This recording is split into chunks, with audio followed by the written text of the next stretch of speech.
अस्सलाम वालेकुम guys. Today my lecture topic जो है वो आज का जो हमारा लेक्चर टॉपिक है वो है क्लाइमेटिक रीजन्स ऑफ पाकिस्तान। आज हम क्लाइमेटिक रीजन्स ऑफ पाकिस्तान को डिस्कस करेंगे।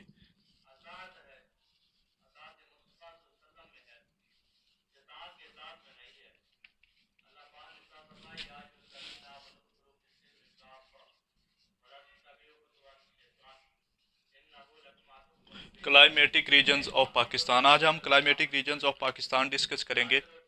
तो पाकिस्तान की कितनी क्लाइमेटिक रीजन्स है, उससे पहले हम क्लाइमेट के अंदर मुख्तलिफ टर्म यूज़ होती हैं जिसको हम डिस्कस करते हैं। तो नंबर वन पे आ जाता है वेदर।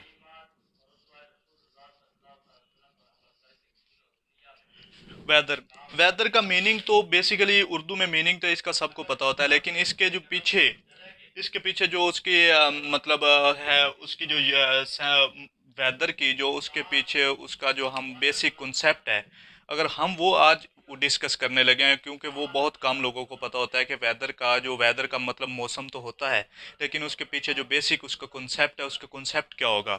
दूसरे नंबर पे आ जाता है क्लाइमेट।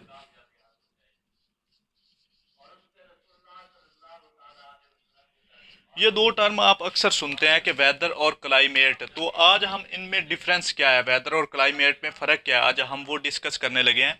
तो सबसे पहले आ जाता है वेदर क्या है। वेदर को क्या कहते हैं? Atmospheric conditions. ये इसकी मैं डेफिनेशन लिखने लगा हूँ। Atmospheric condition in a specific area for a short period of time.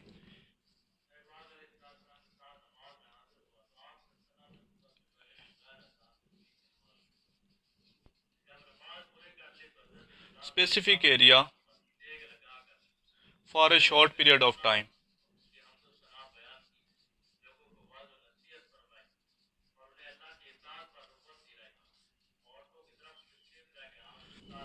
For a short period of time, किसी स्पेसिफिक एरिया यहाँ पे यूज हुआ है, और शॉर्ट, इसमें दो टर्म यूज हो जाती हैं। नंबर वन पे कौन सी हो जाती है? नंबर वन पे स्पेसिफिक, नंबर टू पे आ जाता है शॉर्ट पीरियड ऑफ टाइम। किसी भी मखसूस इलाके के अंदर जो एटमॉस्फेरिक कंडीशंस है वो थोड़े अरसे के लिए वो 1 मिनट टू मिनट भी हो सकती है, हावर टू हावर भी हो सकती है, वीक टू वीक भी हो सकती है, और मंथली टू मंथली भी हो सकती है, शॉर्ट पीरियड ऑफ टाइम। तो इसको कहते हैं हम weather. Atmospheric conditions in a specific area for a short period of time, उसको हम कहते हैं वेदर। दूसरे नंबर पे हमारे पास आ जाता है क्लाइमेट क्या है। क्लाइमेट इसी को कहते हैं generalise picture of the weather.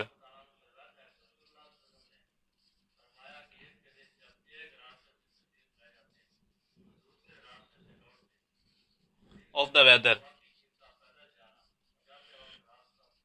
या आप इस तरह भी लिख सकते हैं एटमॉस्फेरिक कंडीशंस एवरेज, मतलब average weather conditions in a specific area for a long period of time. Generalise picture of weather, इसके अंदर दूसरे नंबर पे in a specific area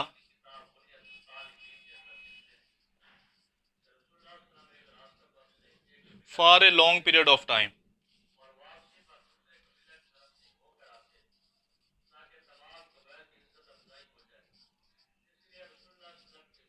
for a long period of time, मतलब इसके अंदर उसके अंदर specific area for a short period of time in a specific area for a long period of time, किसी भी इलाके की लंबे अरसे की मौसमी कैफियत के मुताले को हम क्या कहते हैं? क्लाइमेट कहते हैं। और ये कितना ड्यूरेशन हो सकता है, इसके अंदर आप नॉर्मल से नॉर्मल, अगर ये एक क्लाइमेटिक चेंज का जो एक ड्यूरेशन है ना, वो 33 से 36 ईयर्स का होता है। तो इसको हम कहते हैं क्लाइमेट एंड वेदर। और आज हम climatic regions of Pakistan discuss करेंगे, वो कितनी है रीजन्स। तो climatic regions of Pakistan four four हैं। और वो उसको पाकिस्तान को उसको उसकी आल्टीट्यूड और इक्वेटर से दूरी, या आप मेन सी लेवल से जिस distance from main sea level, उस बुनियाद पर हमने उनको डिवाइड किया, मतलब उनको डिवाइड किया हुआ है। तो सबसे पहले जो आ जाता है क्लाइमेटिक रीजन्स ऑफ पाकिस्तान के अंदर, सबसे पहले आ जाता है highland.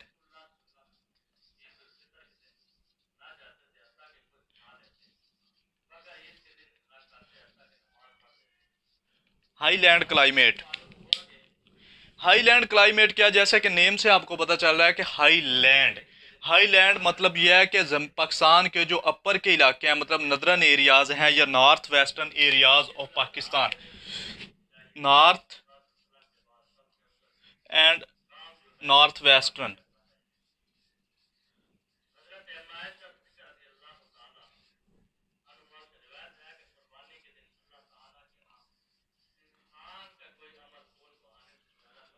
North and north western areas of Pakistan, Pakistan के जो शुमाली इलाका जाते हैं या शुमाल मगरबी इलाका जाते हैं, वो वाली जो वहाँ पे जो क्लाइमेट है उसको हम क्या कहते हैं, हाई लैंड क्लाइमेट। और वहाँ पे क्या होता है, वहाँ के मौसम की सूरत हाल क्या होता है, टेम्परेचर्स क्या होते हैं, हवा का जो विंड प्रेशर्स है वो क्या होता है, वो भी हम आज डिस्कस करने लगे हैं। तो सबसे पहले आता है वहाँ पे जो विंटर सीजन है। आपको पता है कि वहाँ पे आप ज़्यादातर लोग जो हैं वो गर्मी और समर जो वेकेशंस होती हैं वो वहाँ पे गुजारने के लिए चले जाते हैं। तो वहाँ पे जो विंटर है, विंटर सीजन है वो लॉन्ग होता है, स्नोई होता है, और ये इस तरह, और कोल्ड होता है, ठंडा होता है। ये विद रिस्पेक्ट टू आल्टीट्यूड के हिसाब से होता है। आप देखते हैं कि शुमाली इलाका जाता है, ऐसे इलाका जाता है जहाँ पे मौसम ठंडा तो होता है, लेकिन कुछ ऐसी जगह हैं जो कि आल्टीट्यूड के लिहाज से वहाँ पे बर्फबारी भी होती है, जैसे स्कर्दू का मकाम है, बाबूसर टॉप के ऊपर चले जाएं या इन इलाकों के। जैसे जैसे आप शुमाल मगरबी मतलब नॉर्थ वेस्टर्न की तरफ जाएंगे तो वहाँ पे बर्फबारी नहीं होती, लेकिन वहाँ पे एक बुलंदी कम होने की वजह से विद इनकी निस्बत विद रिस्पेक्ट टू इसके मुकाबले में वहाँ पे बुलंदी कम है, जिसकी वजह से वहाँ पे बर्फबारी नहीं होती, लेकिन ठंड ज़रूर होती है, कोल्ड मौसम ज़रूर होता है। दूसरे नंबर पे आ जाता है समर सीजन, जो होता है वो शॉर्ट होता है। समर सीजन जो होता है शॉर्ट और एंड मिल्ड होता है। क्यों? मिल्ड का मतलब ये है कि मोतदिल, टेम्परेचर ना ज़्यादा होता है ना गर्म मतलब ना ज़्यादा होता है ना कम होता है, वहाँ पे जो टेम्परेचर होता है वो कम होता है। और वहाँ पे जो टेम्परेचर वेरी करता है विद रिस्पेक्ट टू आल्टीट्यूड।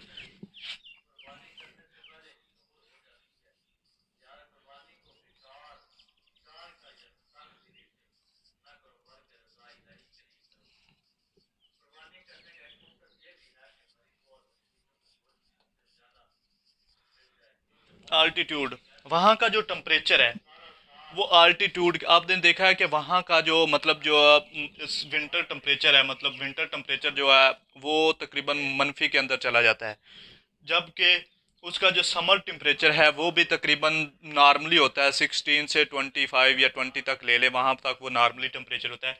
आपको दूसरे नंबर पे ये पता होना चाहिए कि ज़मीन का जो मतलब टेम्परेचर का जो बॉइलिंग पॉइंट क्या है और फ्रीजिंग पॉइंट क्या है। तो ज़मीन का जो टेम्परेचर अगर हम सेल्सियस के हिसाब से लें तो 0 डिग्री सेंटीग्रेड जो है वो फ्रीजिंग पॉइंट है, और 100 डिग्री सेंटीग्रेड जो है वो बॉइलिंग पॉइंट है। इसी तरह अगर आप फ़ारेनहाइट के अंदर लें तो 32 और 212 फ़ारेनहाइट जो है उसका बॉइलिंग पॉइंट और फ्रीजिंग पॉइंट है। तो ये था पाकिस्तान के high land climate of Pakistan, ये पाकिस्तान के नदरन एरियाज इसके अंदर आ जाता है। दूसरे नंबर पे आ जाता है लो लैंड।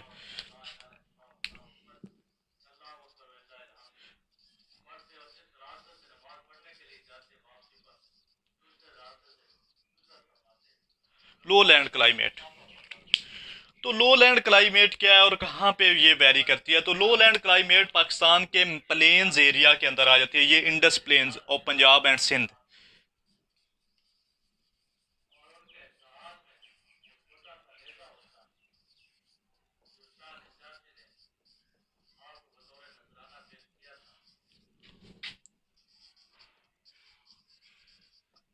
पंजाब एंड सिंध, ये पाकिस्तान के इंडस प्लेन्स और पंजाब एंड सिंध के अंदर चला जाता है। जिस तरह ये ये इंडस प्लेन्स कहाँ पे पंजाब के अंदर आ जाता है, अटक से मिठन कोट, और उसके आगे निकल जाता है इंडस प्लेन्स जो आ जाता है ठट्ठा, और अटक से मिठन कोट तक, जो मिठन कोट से ठट्ठा तक का जो इलाका है वो लोअर इंडस प्लेन्स के अंदर आ जाता है।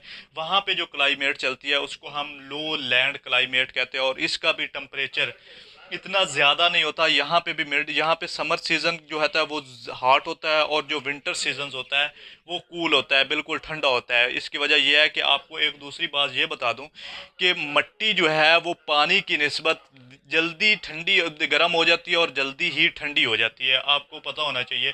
आगे जब हम कोस्टल क्लाइमेट पढ़ेंगे तो उसके अंदर आपको बताएंगे कि टेम्परेचर किस तरह वेरी करता है। तो यहाँ पे पाकिस्तान का जो मेन सी लेवल है वो कराची के अंदर है। आप जैसे जैसे नॉर्थवर्ड या ईस्टवर्ड चलते जाएंगे बुलंदी बढ़ती जाएगी और टेम्परेचर कम होता जाएगा, प्रेशर ज़्यादा होता जाएगा। इसी तरह आप जैसे जैसे नीचे की तरफ चलते जाएंगे, वेस्टर्न साइड पे जाएंगे, तो वहाँ पे आल्टीट्यूड कम होता जाएगा और टेम्परेचर ज़्यादा होता जाएगा और प्रेशर कम होता जाएगा। टेम्परेचर और प्रेशर एक दूसरे के इन्वर्स हैं, एक चीज़ ज़्यादा होती है तो दूसरा कम हो जाता है। तो ये था पाकिस्तान का लो लैंड क्लाइमेट। थर्ड नंबर पे आ जाता है एरिड क्लाइमेट। एरिड क्लाइमेट के और फोर्थ नंबर पे आता है कोस्टल क्लाइमेट। थर्ड नंबर पे हमारे पास है arid climate of Pakistan.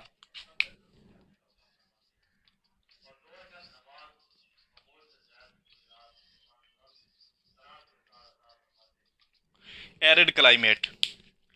Arid climate क्या है? एरिड क्लाइमेट पाकिस्तान के deserts areas of Pakistan.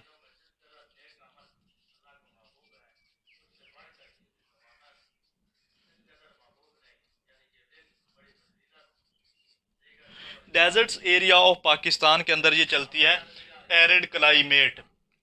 Desert area Pakistan के कौन कौन से हैं? थार है, सिंध के अंदर है, थल है, सॉरी, थार जो है सिंध के अंदर है, चोलिस्तान आ जाता है पंजाब के अंदर है, थल जो है वो अपर पंजाब के अंदर चला जाता है और खारान डेजर्ट बलूचिस्तान के अंदर चला जाता है। वहाँ पे जो क्लाइमेट चलती है उसको हम कहते हैं एरिड क्लाइमेट ऑफ पाकिस्तान। तो यहाँ पे चलने वाली जो आबो हवा है, क्लाइमेट है, उसका क्या होता है? उसका जो दिन के वक्त टेम्परेचर बहुत ज़्यादा होता है, रात के वक्त वहाँ पे टेम्परेचर माइनस के अंदर चला जाए, बहुत ज़्यादा लो हो जाता है। उसकी वजह यह है कि मैंने अभी आपको बताया है कि जो ज़मीन है, मट्टी जो है, मट्टी को गर्म, पानी को गर्म करने के लिए मट्टी की निस्बत 5 गुना ज़्यादा हरकत दरकार होती है। इसलिए जो पानी है वो देर से ही ठंडा होता है और देर से ही गर्म होता है, जबकि जो मट्टी है वो जल्दी ठंडी हो जाती है और जल्दी ही गर्म हो जाती है। तो ये देखें, डेजर्ट्स एरिया ऑफ पाकिस्तान, ये यहाँ पे जो क्लाइमेट चलती है वो दिन के वक्त बहुत ज़्यादा हॉट होती है और जब रात होती है तो वो कूल हो जाती है। तो इसको हम कहते हैं arid climate of Pakistan. Fourth number पे आ जाता है कोस्टल